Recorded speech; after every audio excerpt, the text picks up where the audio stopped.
Hello champs, it's me again Anchal Sharma, जो आज आपको कुछ ऐसे टिप्स देगी जिससे आप बहुत कम स्टडी में भी बहुत अच्छा स्कोर कर पाएंगे अपने बोर्ड्स और स्कूल के एग्जाम्स में। ओके, तो आइए स्टार्ट करते हैं। सबसे पहली चीज़, identify your weak subject slash topic. Okay, सबसे इम्पॉर्टेंट चीज़, बहुत बच्चे यही गलती करते हैं, ठीक है? तो बहुत ध्यान से देखिएगा, बहुत अच्छे से समझिएगा। ओके, तो आपके कुल मिला के 5 सब्जेक्ट्स हैं, राइट? इन 5 सब्जेक्ट्स में से आपको सबसे पहले अपना वीक सब्जेक्ट ढूंढना है। बहुत बच्चों का वीक सब्जेक्ट्स या तो मैथ्स होता है या तो साइंस, कुछ तो सोशल साइंस से भी डरते हैं। ओके, तो बेस्ड ऑन योर वीकनेस आप 2 सब्जेक्ट्स ऐसे चूज करिए जो आपको लगता है कि वीक है। ओके, तो मान लेते हैं कि मैथ्स और साइंस आपका वीक सब्जेक्ट है। ओके, तो आपको क्या करना है कि मैथ्स और साइंस को अपनी प्रायोरिटी लिस्ट में रखना है। प्रायोरिटी लिस्ट मीन्स इनके डेली प्रैक्टिस होने चाहिए। Daily max 10 to 20 questions daily. Okay, ये कोई भी हो सकते हैं, आपके प्रीवियस ईयर के क्वेश्चंस हो सकते हैं, आपके स्कूल्स के असाइनमेंट हो सकते हैं, या फिर ट्यूटर के दिए हुए क्वेश्चंस हो सकते हैं। Okay, daily. अब बात करते हैं कि वीक टॉपिक से मेरा मतलब क्या था। वीक टॉपिक का मतलब ये होता है कि सपोज आपने फिजिक्स का एक चैप्टर पढ़ा, रिफ्लेक्शन वाला, याद है आपको? फिजिक्स का पहला चैप्टर रिफ्लेक्शन में बहुत बच्चे मेरी इस बात से एग्री करेंगे कि रिफ्लेक्शन के लेंस वाला जो टॉपिक है उसमें बहुत बच्चों को दिक्कत होती है। ओके, तो सबसे पहले आपको लेंस वाले टॉपिक पे एक स्टार मार्क करना है। क्यों? ताकि ये आपको याद दिला सके जब आप अपने एग्जाम में जा रहे हों, उससे पहले का जो टाइम होता है ना जिसमें आप बैठ के रिविजन करते हो, उस टाइम पर ये याद दिला सके कि लेंस वाले टॉपिक को आपको दोबारा पढ़ना है। ओके, लेंस वाले टॉपिक को स्टार मार्क करने के बाद या कहीं अलग से लिखने के बाद आप इसे 2 दिन में एक बार आप इसे ज़रूर पढ़ें, इसे क्वेश्चन सॉल्व करें। इसके छोटे छोटे कंसेप्ट जो आपको, जैसे आपको फॉर एग्जांपल आपको साइन कन्वेंशन में डर लग रहा है, आपको नहीं पता है कि फोकल लेंथ प्लस में होगी माइनस में होगी, किसका रे डायग्राम कैसे बनेगा, ये सब चीज़ों में अगर इशू हो रहा है तो आप उसको कंप्लीट करिए। अगर आप क्वेश्चंस नहीं लगा पा रहे हैं तो आप और क्वेश्चंस लगाइए। ये होता है वीक टॉपिक डिसाइड करना। और ध्यान रखिए, ये हर सब्जेक्ट में आपको करना चाहिए। हर सब्जेक्ट में, हर चैप्टर में हर बच्चे को कुछ ना कुछ डाउट ज़रूर रहता है, जिसकी वजह से वो सब चैप्टर उनका पूरा कंप्लीट नहीं हो पाता है। इसलिए identify your weak topic and work on it.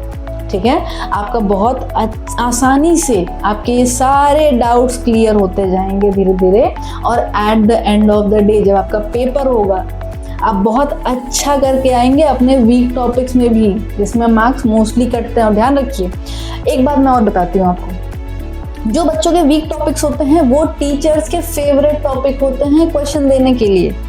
जो आपके 5 नंबर के क्वेश्चंस होते हैं, 4 नंबर के हॉट्स क्वेश्चंस होते हैं, वो सब यहीं से आते हैं, आपके ही वीक टॉपिक से। क्योंकि ज़रूरी नहीं है जो आपका वीक टॉपिक होगा वही दूसरे का भी होगा। और जो बच्चा अपना वीक टॉपिक्स धीरे धीरे करके ख़त्म करता है वही टॉपर बच्चा बनता है। समझ में आया? तो ये हो गया हमारा पहला टिप। हाँ, तो अब आते हैं सेकेंड चीज़ पे, वो है revise and revise and revise. आप जिस क्लास में हो ना बच्चे, उस क्लास में अगर आपको अपनी क्लास में एक अच्छा स्कोर लाना है, अपने सब्जेक्ट्स में अच्छा स्कोर लाना है, अपने वीक सब्जेक्ट्स में आपको अच्छा परफॉर्म करना है, तो revision is the must. Star mark कर लीजिए इस पॉइंट पे। अब जो मैं कह रही हूँ, हालांकि हर टीचर आपको बताता होगा कि बेटा रिवाइज करो, बेटा रिवाइज करो, और आप भी सुन सुन कर थक गए होंगे, बट कोई ये नहीं बताता कि बेटा रिवाइज करो कैसे, है कि नहीं? कुछ सोच के देखो। अब रिवाइज करो बात तो सही है, पर करो कैसे?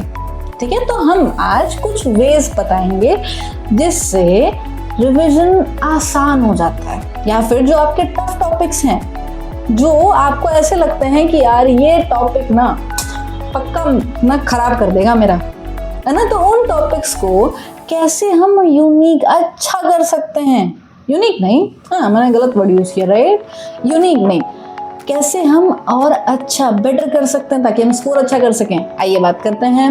आपको याद है केमिस्ट्री में चैप्टर 2 याद है, एसिड बेस एंड सॉल्ट, याद है?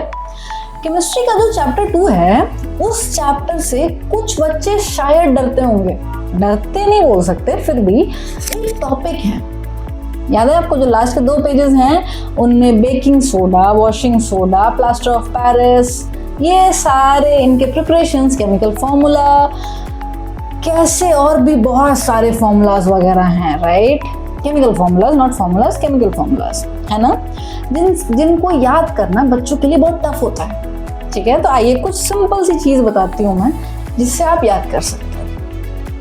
पहली चीज कि जो भी चीज, अच्छा सिर्फ एसिड बेस सॉल्ट की बात नहीं कर रही, कोई भी ऐसा टॉपिक जो आपको लगता है कि आपका कमजोर है, आप क्या करो, दिन में सिर्फ और सिर्फ 15 से 20 मिनट निकालो, सिर्फ और सिर्फ 15 से 20 मिनट। ये 15 से 20 मिनट क्यों होंगे? सपोज करती हूँ मैं कि आपको एसिड बेस एंड सॉल्ट का जो लास्ट का जो कंपाउंड्स वाला टॉपिक है वो आपको टफ लगता है, या फिर वो याद नहीं हो पा रहा है, उसका केमिकल फॉर्मूला नहीं याद हो पा रहा है, या फिर वो इक्वेशन याद नहीं हो पा रही है। ठीक है, तो आपको क्या करना है, बस 15 से 20 मिनट निकालने हैं और उन 15 से 20 मिनट में आपको अपना वीक टॉपिक गो थ्रू करना है। ठीक है, रटना नहीं है, कुछ नहीं करना है, बस गो थ्रू करना है, आपको पढ़ना है एक बार। ठीक है, आप और बेटर कर सकते हो, आप क्या करो, इन 15-20 मिनटों में आप कह दो कि आज ना मैं सिर्फ बेकिंग सोडा और वॉशिंग सोडा 2 ही याद करूंगा। आप उसे लिख लिख के याद करो। ठीक है, लिख लिख के याद करोगे तो और जल्दी याद होगा। और सिर्फ दिन में 15 से 20 मिनट देने, और कोई टाइम नहीं देना है, 15 से 20 मिनट। मैं गारंटी लेती हूँ 1 वीक में आपको इसका फायदा दिखना स्टार्ट हो जाएगा। और ये जो मैंने अभी बताया ना, ये कॉम्पिटिटिव एग्जाम में जितने बच्चे होते हैं वो बहुत फॉलो करते हैं इस चीज को। ओके, हालांकि मैं भी एक MBBS स्टूडेंट हूँ तो मैं और अच्छे से बता सकती हूँ, है ना। आइए, तो ये चीज समझ में आई आपको। अब जो नेक्स्ट टॉपिक है हमारा वो है टेक फ्रीक्वेंट ब्रेक्स। इसका मतलब क्या है, थोड़ा सा डिटेल में बताऊंगी मैं आपको। ओके, पता है बहुत बच्चे गलती क्या करते हैं, बहुत बच्चे सोचते हैं कि मैं 4 से 5 घंटे ना मैं लगातार पढ़ूंगा, बहुत डेडिकेशन के साथ बच्चे बैठते हैं। बट होता क्या है, जो चीज मायने रखती है वो है प्रोडक्टिविटी। प्रोडक्टिविटी सिर्फ और सिर्फ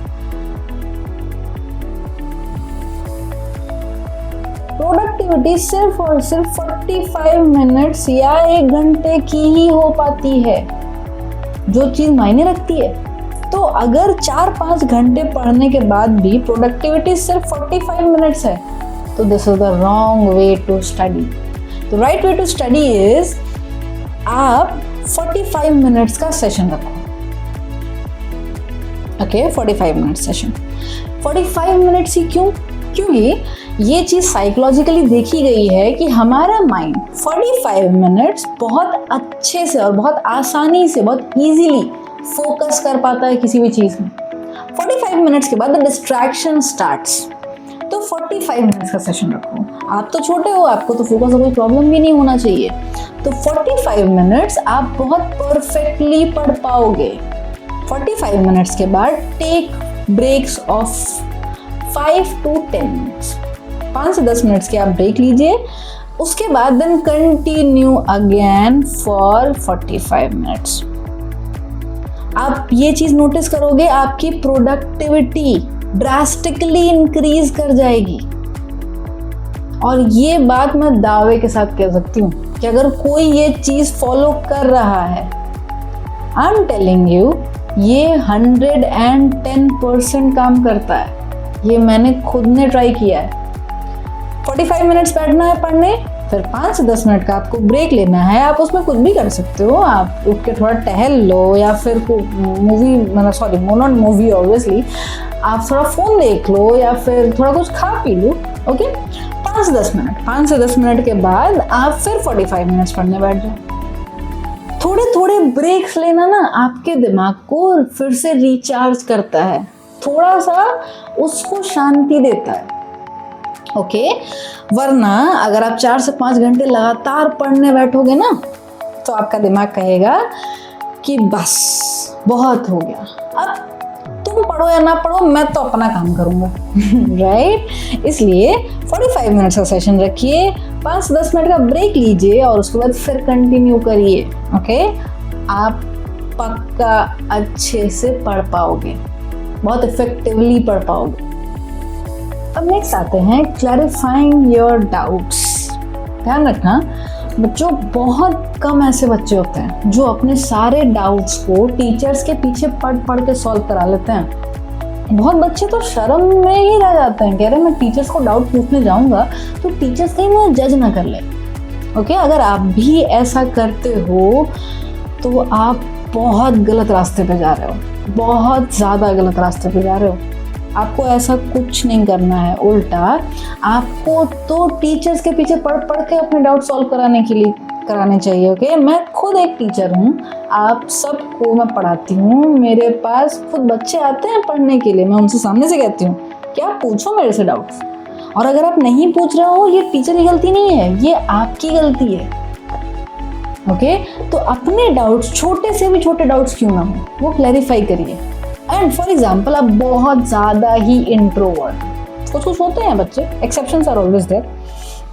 अगर आप बहुत इंट्रोवर्ट हो तो friends are always there. Friends तो बेस्ट ट्यूटर्स होते हैं। फ्रेंड्स जो चीज़ आपको समझा सकते हैं, शायद वो बहुत बड़ा प्रोफेसर भी आपको ना समझा पाए, तो take help from your friends. अच्छे फ्रेंड्स, वो फ्रेंड्स नहीं जो आपको पीछे खींचे, वो फ्रेंड्स जो आपको हेल्प करे पढ़ने में। हाँ, जनरली मैं भी ये बात मानती हूँ कि जो टॉपर्स होते हैं वो अच्छे फ्रेंड्स नहीं होते इन सब मामलों में। मतलब वो मोस्टली वो ये नहीं चाहेंगे कि मैं बता, जैसे मेरे भी क्लास में एक लड़की थी, बहुत अच्छी थी पढ़ने में, बट कभी भी अगर हम पूछते थे कोई चीज़ तो कहती अरे मुझे तो आता ही नहीं है। हालांकि हमने उसकी बात का कभी विश्वास किया नहीं, क्योंकि हमें पता था कि रियलिटी क्या है। राइट?